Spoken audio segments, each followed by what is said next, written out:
அனைவருக்கும் வணக்கம். இன்றைய வினாவுடைய பகுதியில் இன்னைக்கு நம்ம பார்க்கக்கூடிய வினா, முந்தைய நெட் தேர்வுல கேட்கப்பட்ட வினாக்களை தொடர்ச்சியா நம்ம பார்த்துட்டு வரோம். அந்த அடிப்படையில் இன்னைக்கு நம்ம பார்க்கக்கூடிய வினா, ராஜம் கிருஷ்ணனின் புதினங்களுடைய ஒரு 4 படைப்புகளை கொடுத்துருக்காங்க.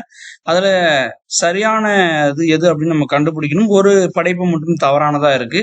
இப்ப ராஜம் கிருஷ்ணனுடைய புதினங்கள்ல சரியானது எது அப்படின்றதுதான் இன்றைய வினா.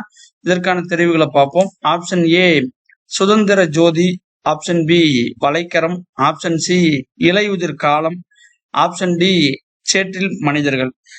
இந்த 4 தெரிவுகள்ல எந்தெந்த தெரிவுகள்லாம் விடையா வரும், எந்த தெரிவு வராது அப்படின்னு நம்ம கண்டுபிடிக்கிறது தான் அந்த வினாவினுடைய மையம்.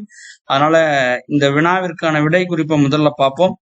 முதல்ல பாருங்க, சுதந்திர ஜோதி இது யார் எழுதுனாங்க அப்படின்னா ராஜம் கிருஷ்ணன் தான் எழுதியிருக்காங்க. அதனால கட்டாயம் ஆப்ஷன் ஏ சுதந்திர ஜோதி வரும். அடுத்து இரண்டாவது நாவல் பாத்தீங்கன்னா வலைக்கரம். இதுவும் ராஜம் கிருஷ்ணன் அவர்களால் எழுதப்பட்டிருக்கு. அப்ப வலைக்கரமும் இடம்பெறும். அடுத்ததாக மூன்றாவதா இலையுதிர் காலம் அப்படின்ற ஒரு ஆப்ஷன் கொடுத்திருந்தாங்க. இது பாத்தீங்கன்னா நீல பத்மநாபன் அவர்களால் எழுதப்பட்டது. அதனால இலையுதிர் காலம் ராஜம் கிருஷ்ணன் அவர்களால் எழுதப்படலை அப்படின்னு தெளிவாகிறது. நான்காவதாக சேற்றில் மனிதர்கள், இதை பாத்தீங்கன்னா எழுந்தாருன்னா ராஜம் கிருஷ்ணன் தான். அப்ப இலையுதிர் காலம் மட்டும் வராது, அதாவது ஆப்ஷன் சி மட்டும் வராத ஒரு தெரிவு தான் இந்த வினாவிற்கான பதில். இப்ப நம்ம முழுமையா பார்ப்போம்.